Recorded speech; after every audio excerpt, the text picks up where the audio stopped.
नमस्कार दोस्तों, GNS news में आपका स्वागत है। हर उपयोगी जानकारी और काम की खबर से अपडेट रहने के लिए अभी सब्सक्राइब करें हमारे चैनल को और साथ में बेल आइकन भी प्रेस कर ले और वीडियो को ज्यादा से ज्यादा दोस्तों में शेयर करें। तो चलिए बढ़ते हैं खबरों की ओर। आपको बता दें, सोशल मीडिया पर फर्जी खबरों के खिलाफ सरकार का डंडा जारी है। गलत जानकारी दिखाने वाले 100 से ज्यादा यूट्यूब चैनल और कई वीडियोस को सरकार ने ब्लॉक कर दिया है। केंद्रीय मंत्री अनुराग ठाकुर ने गुरुवार को राज्यसभा में यह जानकारी दी है। साथ ही मंत्रालय ने फेसबुक, इंस्टाग्राम समेत कई सोशल मीडिया अकाउंट्स के खिलाफ कार्रवाई की है। ठाकुर ने बताया कि गलत जानकारी को फैलाने से रोकने के लिए 104 यूट्यूब चैनल और 45 यूट्यूब वीडियोस ब्लॉक कर दिए गए हैं। भारतीय जनता पार्टी के राज्यसभा सांसद जुगल सिंह लोखंडवाला की तरफ से फर्जी खबरों के संबंध में सवाल किया गया था, जिसके जवाब में सरकार ने जानकारी साझा की है। केंद्रीय मंत्री ने कहा, 4 Facebook account, 2 post, 3 Instagram account, 5 Twitter account, 3 podcast पर प्रतिबंध लगाया। हमने 2 ऐप्स और 6 वेबसाइट के खिलाफ भी कार्रवाई की है। मैं सदस्य को आश्वस्त करना चाहता हूं कि मंत्रालय देश की सुरक्षा के लिए कोई भी कड़ी कार्रवाई करने में संकोच नहीं करेगा। हाल ही में सरकार ने सुप्रीम कोर्ट, चीफ जस्टिस और प्रधानमंत्री नरेंद्र मोदी के बारे में गलत जानकारी शेयर कर यूट्यूब चैनल्स के खिलाफ एक्शन लिया था।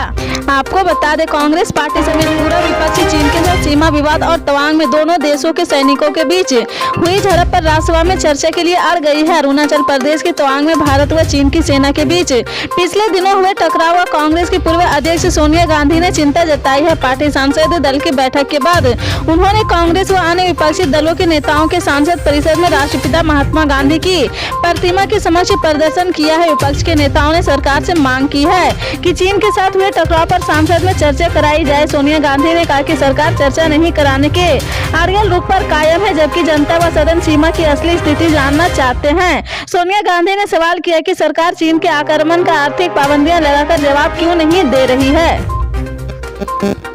देश भर में शाहरुख खान की फिल्म पठान को लेकर हो रहे विवाद के बीच अब भारतीय किसान यूनियन के राष्ट्रीय प्रवक्ता राकेश टिकैत का भी बयान सामने आया है। राकेश टिकैत से जब शाहरुख खान की फिल्म पठान और भगवा को लेकर सवाल किया गया तो उन्होंने कहा कि भगवा रंग समाज का रंग है, यह उज्ज्वला का प्रतीक है, यह सूर्य का रंग है, यह समाज का रंग है, यह न इनका है और न उनका है। इस पर कब्जा नहीं होने देना है। इस रंग पर कौन सा बीजेपी की मेंबरशिप थी, क्योंकि इसका जनता से विरोध करवा रहे हो। भारत सरकार भी बीजेपी की है तो इस पर बैन लगवा दे। ये उलझाएंगे, कहीं ये भगवे में उलझाएंगे, लेकिन गन्ने पर कुछ नहीं बोलते हैं। लोगों को दूसरी जगह उलझाएंगे, इनके चक्कर में मत आओ, अपने आंदोलन पर ध्यान दो।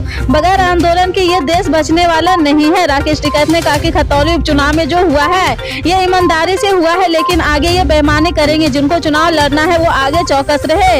ये ठग है, ये बेईमानी करेगी, जनता तो शांत रह जाती है और तुम अपना बेईमानी कर लो। इन्होंने पूरा देश बर्बाद कर दिया है, अपने काम धंधे पर ध्यान करो। न भगवा रंग इनका है, ये भगवा रंग समाज का है, इस पर इनका कब्जा होने देना नहीं है। हम भगवा ही पहनेंगे।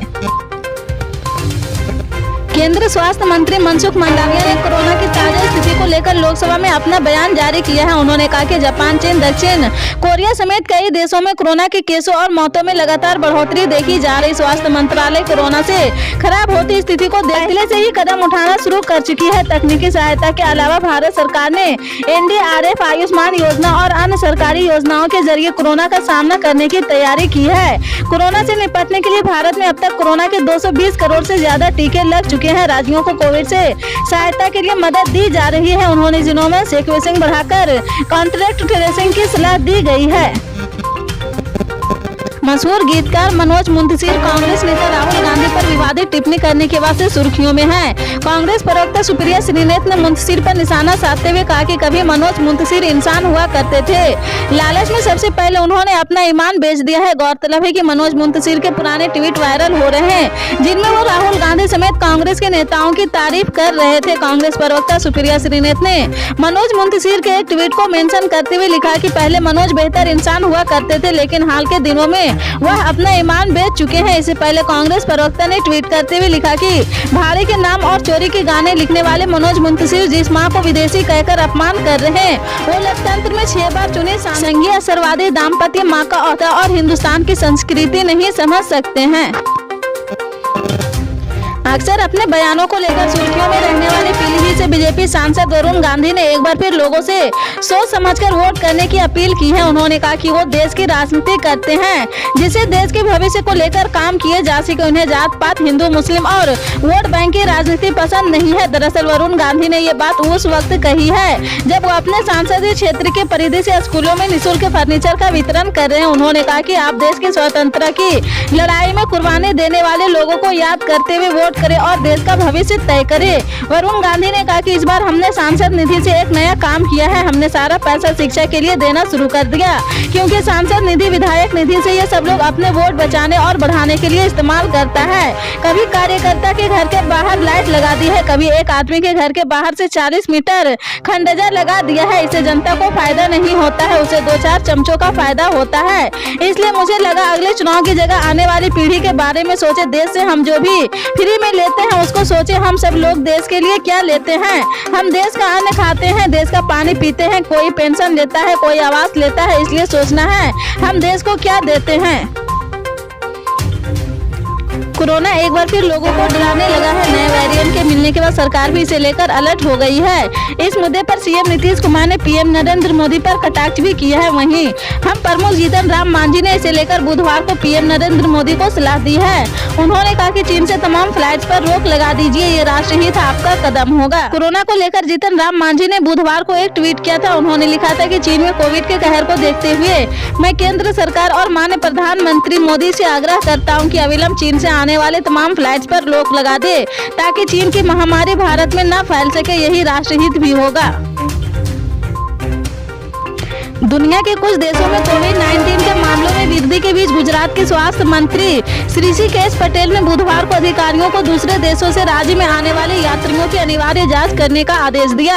अधिकारियों ने कहा कि यह भी सामने आया है कि कोरोना वायरस के ओमिक्रॉन के उपस्वरूप BF7 के कम से कम 2 मामले सितंबर और नवंबर में बाद और बड़ोदरा में दर्ज किए गए थे। दोनों ही मामलों में जिन लोगों में पाए गए थे वे विदेश से लौटे। एक आधिकारिक विज्ञप्ति के मुताबिक ऋषिकेश पटेल ने स्वास्थ्य विभाग के वरिष्ठ अधिकारियों के साथ बैठक के दौरान प्रशासन को सतर्क रहने और कोरोना वायरस के संक्रमण के प्रसार को रोकने के लिए सभी एहतियाती कदम उठाने का निर्देश दिया है। उन्होंने बैठक के दौरान राज्य भर के स्वास्थ्य केंद्रों और नागरिक अस्पतालों में बिस्तरों, वेंटिलेटर, दवाओं और ऑक्सीजन की आपूर्ति की उपलब्धता भी की समीक्षा की है। उल्लेखनीय है कि ओमिक्रॉन के उपस्वरूप BF7 के कारण ही चीन में वर्तमान में कोविड के मामलों में अचानक तेजी से वृद्धि हो रही है।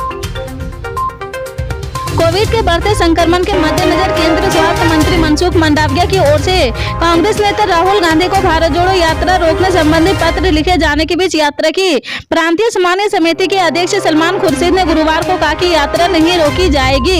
सलमान खुर्शीद ने कहा कि कांग्रेस अपने यात्रा में कोविड से बचाव संबंधी तमाम सावधानियों का पालन सबसे पहले हर हाल में करेगी, लेकिन यात्रा नहीं रुकेगी, नहीं रुकेगी, नहीं रुकेगी। दरअसल कांग्रेस नेता से पूछा गया था कि मनसुख मंडाविया ने राहुल गांधी को पत्र लिखकर यात्रा रोकने को कहा है तो क्या यात्रा कार्यक्रम में इसका असर पड़ेगा। यात्रा की उत्तर प्रदेश समन्वय समिति के अध्यक्ष ने कहा, लोकतांत्रिक व्यवस्था में हर पार्टी और व्यक्ति को अपनी बात कहने का अधिकार है। कांग्रेस की इस यात्रा से सरकार डर गई है, इसलिए तरह तरह के आदेश और पत्र जारी किए जा रहे हैं। जिन्हें कोविड से डर नहीं लगा वो यात्रा से डर गए। हम किसी पत्र को गंभीरता से नहीं लेंगे। अरुणाचल प्रदेश के तवांग में ताजा झड़प के बाद भारत और चीन के बीच 20 दिसंबर को लद्दाख में 17वें दौर की उच्च स्तरीय सैन्य वार्ता हुई है।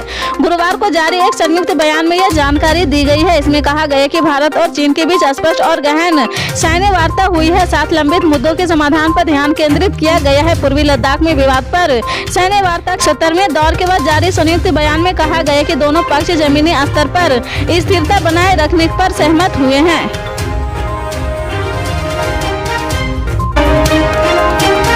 उत्तर प्रदेश में भारतीय जनता पार्टी और समाजवादी पार्टी ध्रुव विरोधी पार्टियां हैं, लेकिन इस बीच सुहेल भारतीय समाज पार्टी के चीफ ओम प्रकाश राजभर के बेटे अरुण राजभर के एक दावे से सियासी हलचल तेज हो गई है। दरअसल अरुण राजभर ने दावा किया है कि जल्दी बीजेपी में सपा का विलय हो जाएगा और इसके लिए समझौता भी हो चुका है। सपा सुप्रीमो अखिलेश यादव ने चाचा शिवपाल यादव इस विलय में अहम भूमिका निभाएंगे। जान ले कि एमबीएसपी पुराने समय में सपा और बीजेपी दोनों के साथ ही रह चुकी है। ऐसे में एसबीएसपी की तरफ से किए गए इस दावे के आधार का पता हर कोई जानना चाहता है।